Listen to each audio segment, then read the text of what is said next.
Hi everybody, and welcome to another Octagon video. And today we're going to basically finish off the bottom of the case that you see before you with this piece over here. And as I unfortunately often do, I'm going to bore you guys with the actual process of taking out support. So effectively this is primarily a 3D printing channel. I don't show the printer working that often, although I've done one time lapse in the past, but I do drag you guys through the process of taking out supports. But luckily for you guys, I have learned how to time-lapse videos, so the majority of this will be time-lapsed. But I will be talking as I go through this, and if you guys are interested in the full dialogue as I go through this, I guess I could theoretically post it as another video later on. So why am I dragging you guys through this? Well, it's going to be pretty cool to put this together because this will allow us to put all the pieces that we see in view here together into a substantially complete piece, which is pretty exciting. And with that unveiling, drag through the details, but also this is a fairly substantial piece. And although I show a lot of the finished products, if we're actually as Octagon going to be using 3D printing as the main mechanism, the whole idea of designing, of printing, and of taking out supports and getting rid of a lot of the stringing that actually occurs is part and parcel of the job. And at the end of the day, is it entertaining? Probably not, but overall it's actually part of the job. So I'm a guy, no spring chicken by any stretch of the imagination. My fingers are reasonably tough. I take advantage of doing things like this where I just pop it out. I'm not even using my just the skin. And from experience, that's kind of it. You don't have to do like I do and do everything by force, but like I said, it's kind of part of the game to a certain extent, and the tools that are provided with the 3D printer are pretty useful. Now, one of the things that I'm going to be doing, because this is meant to be full sustainability, is I'm actually going to recycle the plastic, and that'll be part of the journey. Unfortunately, it'll be kind of a major detour on the journey in terms of trying to make the plastic. But obviously, if we're going to be making our own plastic is at a premium. This is a raft. You've heard me talk about it on several episodes. And this actually did separate, but luckily I didn't get any bowing. So funnily enough, the trick to not getting any bowing is if you've got even just a few interspersed pieces of support, which I do have in this tile, I'm actually pretty lucky. So overall, the outer dimension of this borders on 20. I always talk about 20 by 20 being the limiting dimension to 3D printing. I've got the Ender 3 Pro version 1 and version 2. Version 1 with me here in Peru, and back in Canada I got the version 2. And in both cases, I get bowing if I print 20 by 20. The solar panels is probably the most disappointing example of that, and I let it run through. But if if I'm 20 in one dimension, which I'm most likely, and I'm not in another one, and like I said, I got a few little things to interrupt the base, I can actually print 20 by 20. So the tank is a good example of that, but because at the base, very far away from, I'm much smaller than that, and I get to 20 very far away from the base, you can actually get there. So I guess those are some tricks and experience. You can either gain the experience yourself, or you can watch me do these types of things, which could be boring in itself, but hopefully it saves you some of the experience. Now, like I said, I can force some of these guys off with my fingers, which is the tiles, and that's the way I normally do just a regular tile. But this is all infill over here, and I can't get that out with my finger. I can push it in and start to crack it, but the spatula that comes with a 3D printer is very useful for that. So with that being said, I'm going to go get it and I'll be right back. And what I normally do, just stick it in here and I just twist it. And this is a fairly complex pattern, but if I don't lose patience in that I keep everything off as one piece, the support likes to stick together as one piece. So if I'm not going to use my finger, Cro-Magnon man, I can just kind of go in there, and there we go. So, but this is a substantial piece of plastic. The infill density in this is not very high relative to this. This is 100% infill. So weight-wise, I'm not using that much plastic. But somebody pointed out that we got space ecotourism, got that word eco in here, and we're generating a lot of waste plastic. So I've seen some YouTube videos on how to basically recycle plastic and turn it into filament. And since we got to make filament anyways and we need a filament extrusion, at some point in time we're going to go through and do that. And what I do recommend, and one of the reasons I'm bringing it up in this video, is that apparently from the YouTube videos that I've seen on this, is that the strength of the plastic after you recycle it isn't as strong as when you use original filament. So hopefully the tiles being a more benign form of construction, we're just looking to get the maximum surface area for the minimum cost. What better way of achieving a low cost by using recycled filament? Yeah, so if we look at this piece over here, popped off the major ones, we think that we have little work to do, but you can see a lot of the holes that were printed, have these little guys. It's going to take a while to pop every single one of those out. And also on the vertical pieces, we've got some pieces here all the way up and down. So once again, I'm going to Cro-Magnon man it and just use my fingers. And again, trying to toss these guys over so that I can basically recycle them later on. Again, the tile geometries are such that the occasional hole, so we got to know that. And then we're going to do the other side. Yeah, not too much pain. And some of these little knobs have support on them, especially up here. I don't know if you can see that, but we'll get to those at the end. So this surface is done. This surface over here is done. And we're going to come back on this side and continue to pop out these vertical pieces. So again, it's not that much work. Not necessarily that difficult, and obviously you could do it with a tool instead of my finger. And my 3D printer also comes with this screwdriver. I'm going to make a mess on the floor, but I'm just going to pop these guys out with the screwdriver, which is easy enough. And you're going to be able to get these guys out. That's another hole. That's another hole. Okay, and if we look at some of these things, we're going to see that there's some stringing in here that actually interferes. Maybe in the last video we saw the effect of that. So pop that guy out, pop that guy out, and pop this guy out. So I guess maybe that wasn't all that painful. But if we look at it here, we have a piece. It's always a good idea to run your hand over absolutely every one of them. And that normally for me, that's enough to get the stringing out. So my next course of action is to print the legs that are going to come in here. I'm going to set that up overnight. But for now, we'll just put this together for everything that we have. So as always, I mentioned in all the case videos, the sequence in which these are snapped in together is actually very important. We don't want to get into a situation where you snap it in once, pull it out is going to definitely break it. What we want to do is make sure that we get the sequence right. So the sequence is we have to get these two pieces in together first. Just make sure that I got all the support out, which I do. And then try to get this in view. I got it resting on my knee here. And I'm just going to basically push it in and get her to snap it in.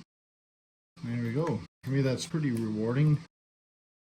And we can see here, I've talked about defects, things not working out 100%. That's an example of it. The fact that we have some plastic missing here and here is a bit of a design flaw to a certain extent. Would have been better if we didn't have it. But again, this is not watertight, but this will serve as a lesson learned if we want to do a better job in these in the future.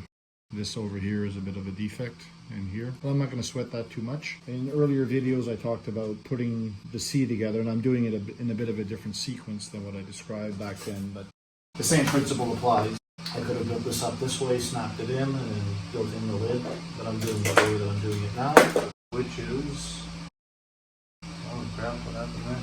Basically lost all these pieces over here, and I took out the support. Oh well. See how tolerant we are to missing pieces. I know exactly what this gap is from the design file perspective. I fixed it on the mirror side, but I didn't fix it on that side. So. Okay, so here we've got a piece of it.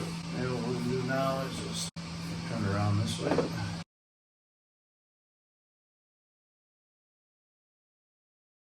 So again, rewarding getting this far. That corner is not coming in. Okay, so there we go. That side designed to come in. I'm getting all that. I'm going to do a check fit to make sure that I don't screw it up too badly. Quickly hold this thing so you get this box in here and get that in there.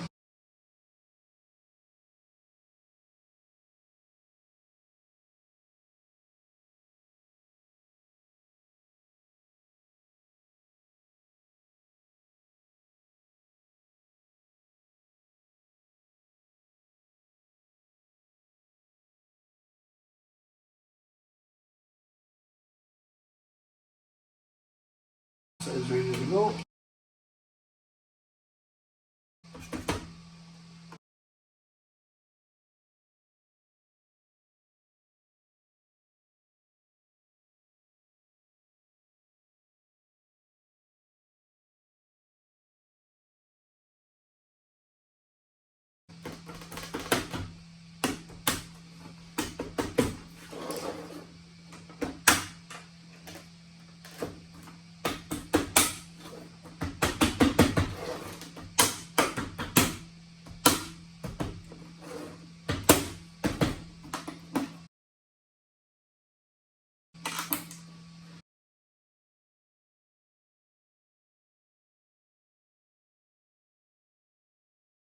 Right, I'll see you once again up in this point.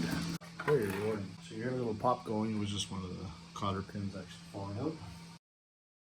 And like I said, there's actually a bunch of design imperfections, and one of the very important parts, once you assemble things and you find errors, is to come back and fix the design problems in a later version, so that you don't get played with that problem again. So a few defects already, but just to see, the whole green kind of coming together. We have our box coming in quite comfortably, right? And we've got packs of 3D printing filament coming in, and then the next step is to actually drop this here down on the top. So when we do that, we'll do it with everything open so that you can see that these things were working, and all of a sudden they just popped into place. Like I said, very satisfying, very cool in that this is what's designed. So a multitude of times I've said, this is the control piece over here, right? So the tile is pointing downwards. Tiles are longer than they are wider in one dimension. So that's the direction, narrow, longer. And if I look at it here, I should actually see an equivalent length, which I don't, so therefore I have it upside down. So now I'm just going to do like I did before, which is engage the overlapping pieces. So that halfway through, and once the whole circumference is actually overlapping, then we can just come through and pop it in one shot like I did before. Again, this is the building part of the tile, say the assembly, and the long part is the printing. So hours, tens of hours of printing just to be able to spend a few minutes popping the ring together. Okay, looks like I've got a good overlap all the way around here. So the back, and one down, the back came out.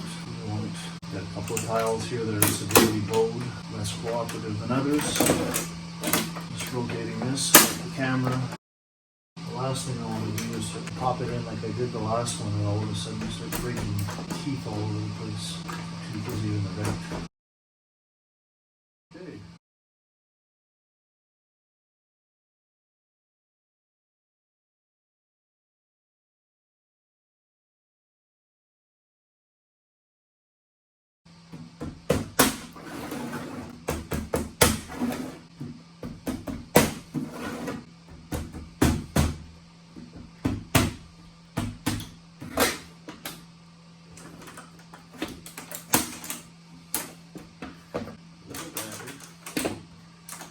So in earlier videos I did the creakiness test.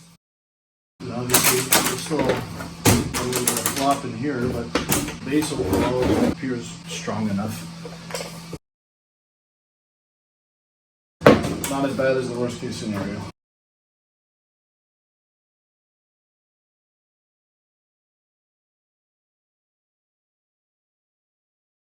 So overall we have, I would say, a suitcase.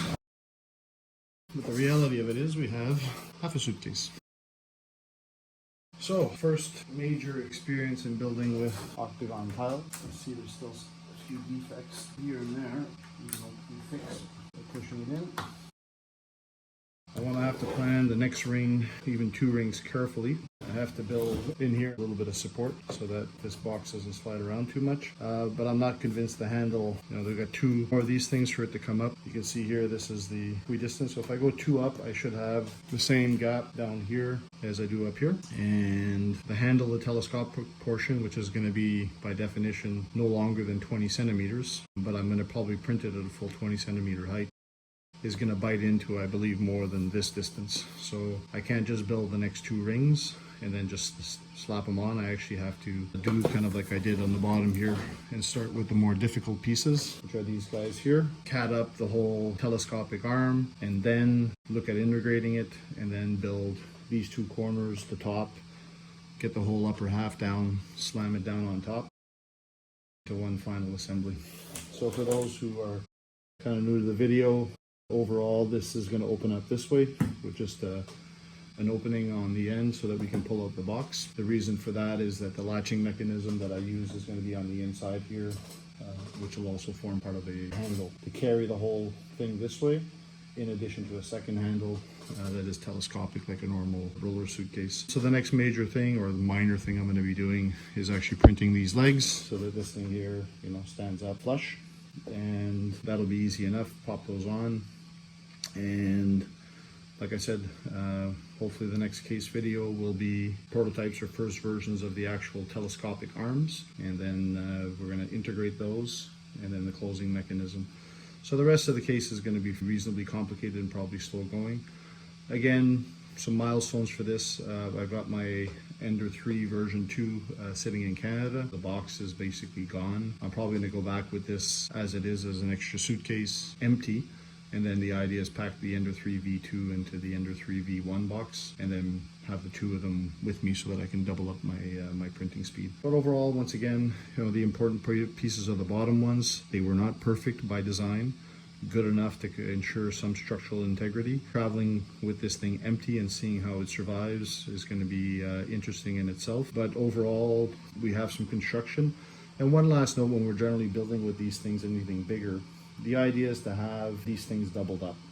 So what we want is a layer of these on the outside, we want a layer of insulation, and a layer of these on the inside. When I start to scale up construction around those areas, using construction at that level, we want to basically get a little bit more experience. And as I mentioned on the previous videos, these tiles are printed flat, so the spirals around this thing, these are really tough in tension, and the corner pieces, which are printed this way, we can expect some of these things to separate, just like the 3 buttons here that I should not have been able to pull out, basically broke off. That has to do with the fact that there's a 0.2 millimeter gap in the design files for these specific little pieces. I thought I fixed them all before printing, but obviously I did not. My bad on that one, but I do believe in this corner here, we do have enough of a bite. The case is not going to fall apart just because we basically have 3 pieces missing over here. So I'm going to wrap it up there. Once again, very satisfying to put all that together all in one shot. It's been several months in the making to get to where I am now. Obviously, I haven't been 100% focused on this. If I would have just put all of my attention on that, I can print 3 tiles a day, each of the corner pieces. These guys here, I think, were 2 days. The other corner pieces, the one that I started off with, were 1 day each. The wheels were 1 day each. But anyways, overall, it would take a lot less time than if you look at the time the first video was recorded until now to get to where we are now. And once again, timeline is when I'm going to travel with the printer. There's no timeline in sight, but I do think that this is a good exercise, and already I have an idea for tile version 2. Talked about printing these the other way around so that these holes, are on the inside so that you can't see them. I've got some other ideas to make sure that you can, so that it's more sealed, because right now you can, if I connect these 2 tiles together, you can see right through this crack, and obviously it's not watertight, and it's not going to be even with the version 2 design, but we're kind of moving in that overall direction. So once again, thanks a lot for your time and attention, and we'll see you in the next video.